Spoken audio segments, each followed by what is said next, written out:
All right, everybody, welcome back to KUAM Pigskin Pickems. We are your dutiful crew, Jason Salas, Pedro John, Andy Wheeler, and Dave Delgado, as we have been here all season long. And gentlemen, it is now week 14. And we say gentlemen, we're going to do something different tonight because we have an extended segment right here. I want to get each of your games of the week, the one you will be paying attention to the most, and then I want you to talk about your team because, of course, Dave has never deviated from being a hardcore Niners fan. Andy, of course, represents the wonderful region of New England, and Pedro is diehard Minnesota, and he looks at the monitor because they're not doing so well. And basically explain what's happened to your team because you guys aren't doing so well. Andy is at the top of the division, and Dave, you guys are fighting for a playoff spot. So first, let's talk about, starting with Pedro, what is the biggest game you will be paying attention to this week? Monday Night Football, Cowboys-Bears. I want to see how the Bears can respond at home.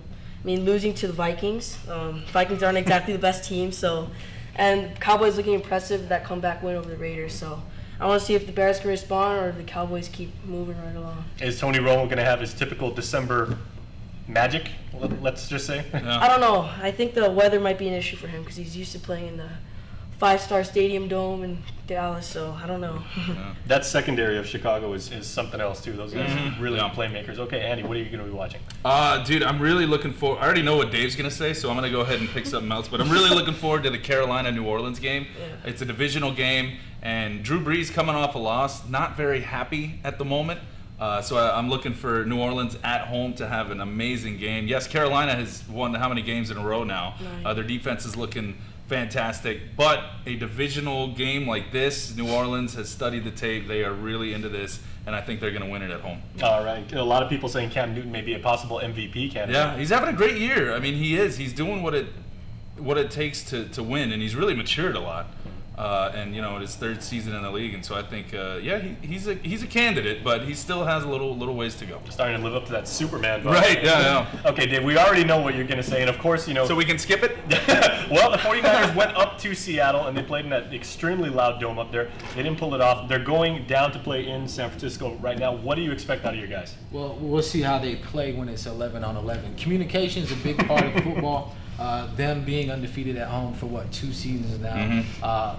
They've had the crowd on their side. This time, tables going to be turned there in San Fran. We've been waiting for that game for quite a while now, so we'll see what happens. I think we're going to be able to pressure Russell Wilson and get the job done defensively. Offensively, we have a couple of linemen out, but we do have Crabtree back, so the receiving core is intact. The running game is going to be there, and it's about that time for us to hand the Seahawks that second loss of the season. Well, that defense is very, very proud, too. So you've got Patrick Willis playing again at an all-pro level. Alden Smith is back now. He's playing. Yeah, Eric Reed, the rookie out of LSU, playing lights out. So, what do you expect of your defense once again?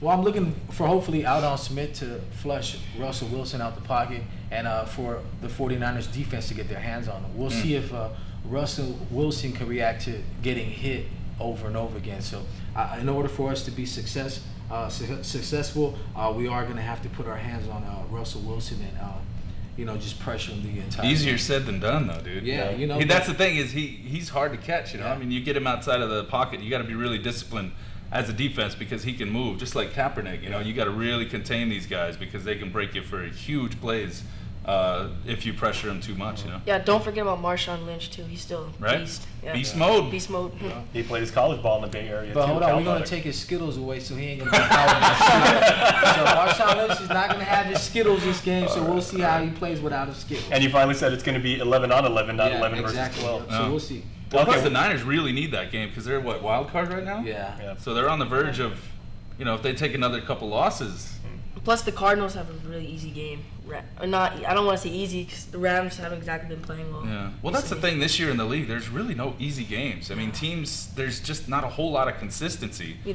Teams can, blow a team out one week and then next week I don't know if they're looking past them or what, but they don't win. Well, your team, Andy, it's interesting you bring it up because, of course, the Patriots, they seem to, Bill Belichick and Tom Brady, basically like the only two mainstays from that dynasty period. No. How have they managed to be so good year in and year out with just a rotating crop, receivers, tailbacks? Yeah. I think it speaks a lot to Belichick and Brady, that combo right there, just because they're a great system. They know they don't have the best tools in the league. They don't have the most talented roster, but they're taking the guys that they have or they're looking at guys that can fit that system. They're not going to be the fastest, the biggest, the strongest, the greatest hands, but they're fitting the system well.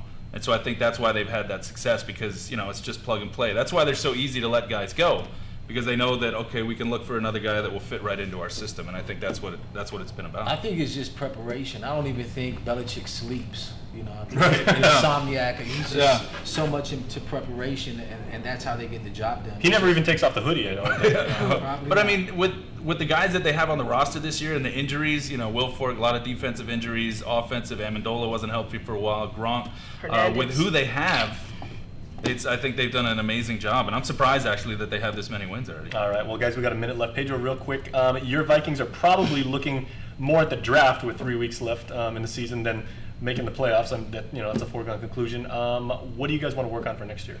Quarterbacks. That's just our biggest issue. Ponder, we're hoping, hey, maybe he can be consistent, and then he just once again just doesn't do what he's supposed to do. Castle comes back, then gets injured. Then we get Freeman. Then Freeman doesn't do well. And it's just disaster. So hopefully, Mariota's going back to Oregon. That's bad news for us. So I don't know. Hopefully, we can get Bridgewater or Manziel. Johnny Manziel in Minnesota. That would be football. Interesting. Yeah. Speaking of the draft, I think I've cracked the code. The Houston Texans, they're having a terrible year because they want to get Clowney. Jadeveon Clowney. Yep. And him on one end and J.J. Watt on the other, that would be the best tandem in the league. I figured it out. Would anybody want to play quarterback? Nope. All the guys declaring for the draft, they'd be like, I'm going to sit this year out. Yeah. All right, Dave, we'll end with you. What are your 49ers looking at going forward with 3 games left, trying to make that playoff spot? We're just running the table, just picking up these last 3 wins, get some momentum heading into the playoffs, and taking it from there. We'll see. Everybody doubted us. This is going to be the statement game, so 49ers need to show up and play some ball. All right, guys. 14 weeks in the NFL are going to be done after this weekend, so we will see you on KUAM TV. Enjoy the games, everyone, and please make your picks online, and we'll see how you did next week.